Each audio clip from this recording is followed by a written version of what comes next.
Senator Mackenzie. Thank you very much, Mr President. My question is to the Minister representing the Prime Minister, Senator Cormann. Border travel restrictions imposed by state and territory governments have negatively impacted the lives and livelihoods of hundreds of thousands of regional Australians who live and work in and across border communities. Can the Minister please outline what steps the National Cabinet is taking to secure a national approach from state and territory governments to issues of quarantine, essential movement across borders and the identification of hotspots to ensure that regional and rural Australians' access to healthcare, education and employment is not limited unnecessarily? Minister representing the Prime Minister, Senator Cormann. Thank you very much, Mr President. I thank Senator Mackenzie for that question. Mr President, the government is committed to keeping Australia as open as possible in a way that is COVID-safe. In the wake of this pandemic, we must always be focused on protecting both people's lives and people's livelihoods. We are working with state and territory governments to put in place practical, common-sense solutions to a whole series of problems that have arisen as a result of hard state border closures, which are affecting access to services and our economic recovery. For example, we need to ensure that relevant exemptions are in place and applied consistently and efficiently, so that disruptions to critical services for border residents are minimised as much as possible. National Cabinet has previously codified the freight protocol, ensuring freight can keep moving efficiently and safely during this pandemic. Last Friday, National Cabinet noted some recent changes by states and territories to make it easier for people to cross borders, subject to appropriate arrangements, to access essential services and activities. Since Monday, farmers and critical agricultural workers who reside outside the border zone in Victoria now have a new pathway to enter New South Wales and move outside the border bubble for work. For people living in the border zone, a permit can be obtained for travel within the border zone for the purpose of work if they cannot work from home and to obtain medical care or access to health supplies. Victorian residents can obtain a permit to enter New South Wales for the purpose of receiving non-emergency medical or hospital services with no permit required in emergency situations. On Friday, National Cabinet also asked the Australian Health Protection Principal Committee to develop a common understanding of a hotspot across jurisdictions and consider movement restrictions for affected residents in that context.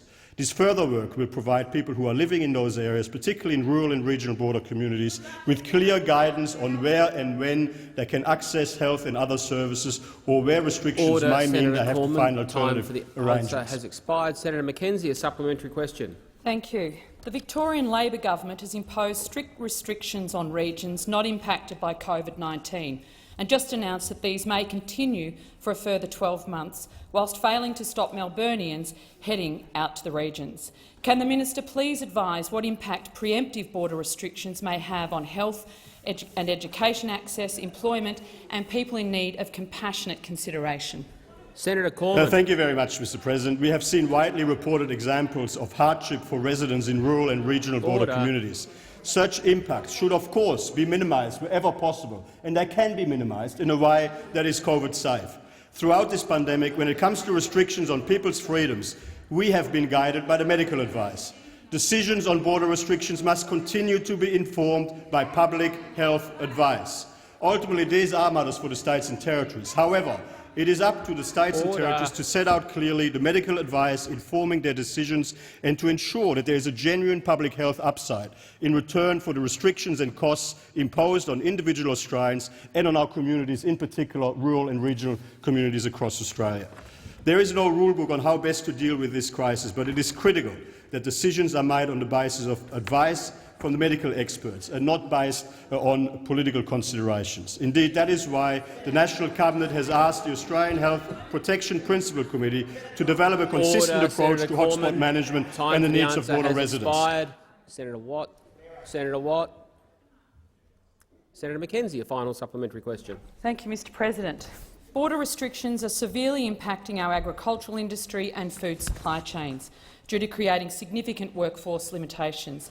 Can the Minister please provide an update to the Senate on how the Liberal and Nationals government is taking steps to address these concerns? Senator Cormann. Thank you very much, Mr President. I thank the Leader of the Nationals for that question. National Cabinet agreed on 21 August to the development of an agricultural workers' code which would set out nationally consistent measures to support the movement of workers critical to the agricultural sector across state borders.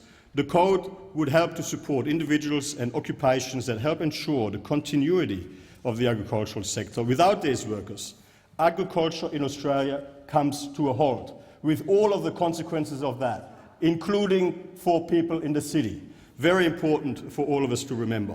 This includes not just on-farm workers, such as shearers, grain harvesters and fruit pickers, but also those who provide agricultural businesses with critical services such as vets and agricultural mechanics. Sheep still need shearing, crops still need harvesting, and animals still need to be attended to by vets. There have been recent encouraging changes to exemptions in Queensland, New South Wales and South Australia, but there is more work to be done with the New South Wales-Victorian border in particular. Senator Keneally. Thank you, Mr.